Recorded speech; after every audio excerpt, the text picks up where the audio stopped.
today we've got another 75% keyboard. This is from ChazFox, and this is the CF81. And the box looks strangely familiar, and even the back, as its descriptors are laid out in plain view. I like that everything is really big. They're acting like I'm an old person and I cannot see super small letters, so it's very nice that this font is ginormous, and you've got this cute saying, "May the fox be with you." So we're gonna build this today, and thank you to ChazFox for sponsoring this video. Sponsors like them let us make content like this at no cost to you at all, and you get to see the latest cool stuff, and so do we. So the CF81 is bare bones. It's got south-facing LEDs. It's interesting that they added that to their little picture. I would like this on like a t-shirt or something. I don't know if you would. I don't know if I would wear it in public though.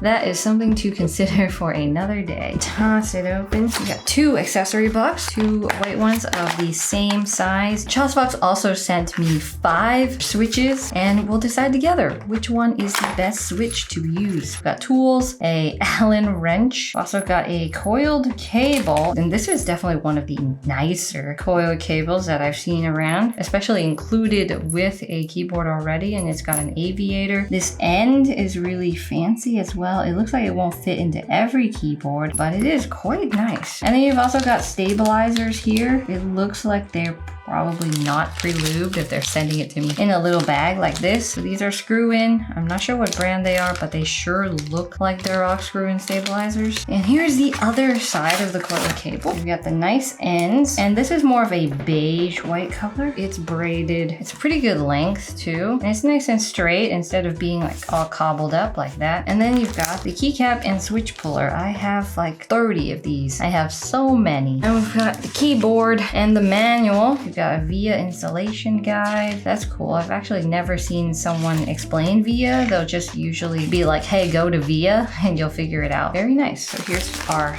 keyboard.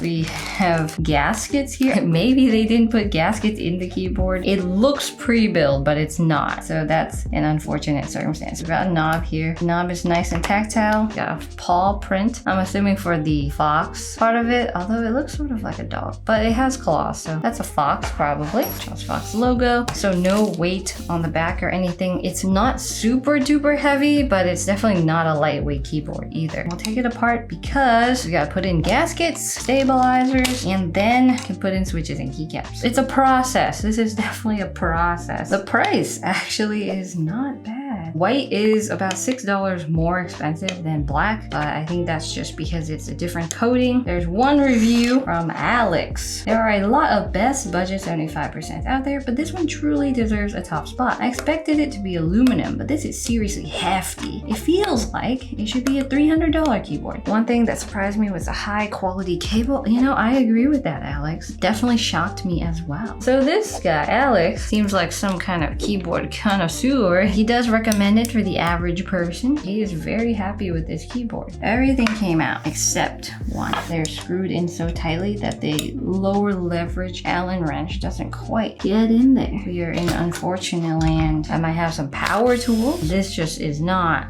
doing it.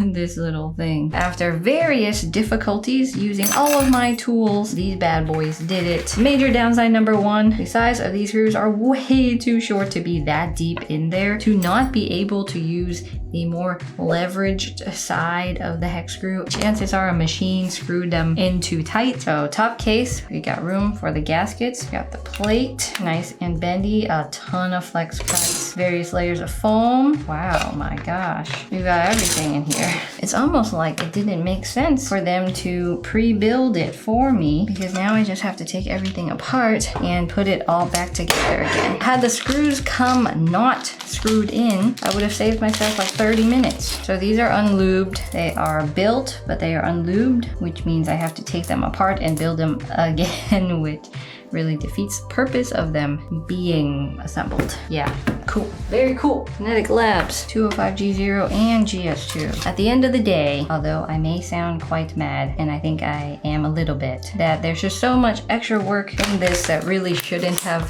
been an issue. The price tag, $132, I mean, makes this all pretty bearable. The review that I read on the website, it was very positive. I'm sure it's a very great keyboard once we get it done.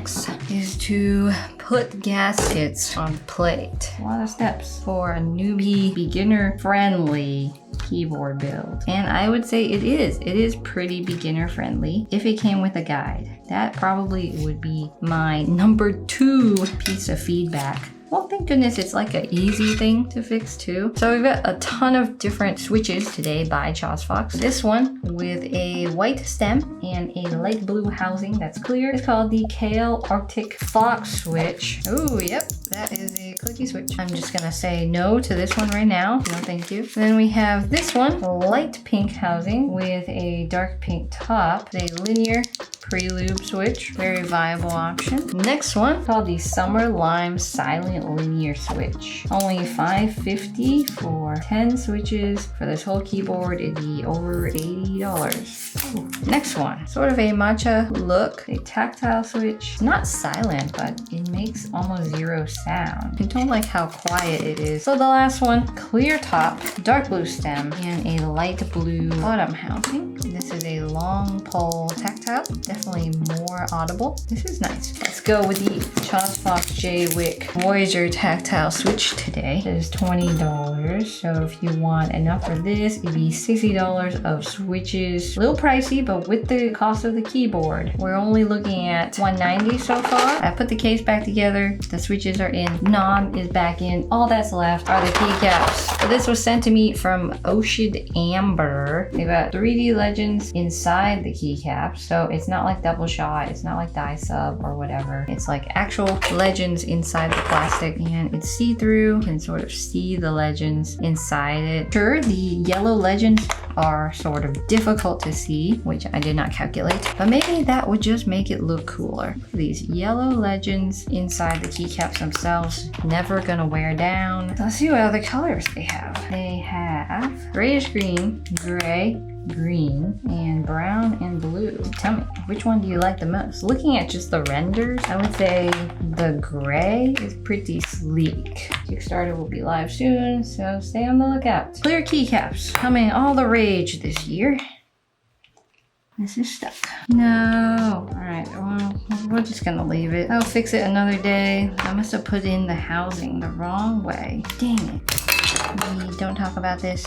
We move on. We spent $60 on switches, $136 on the keyboard, and then the price of these keycaps are currently unknown. I'm sure they're not the cheapest. So let's go with that. And this is the keyboard. I think it looks weird, but maybe that's because of the build that I put it. For the price of $136, I mean, it's a goodly priced kit. It's really simple, it's heavy, and this is what it sounds like.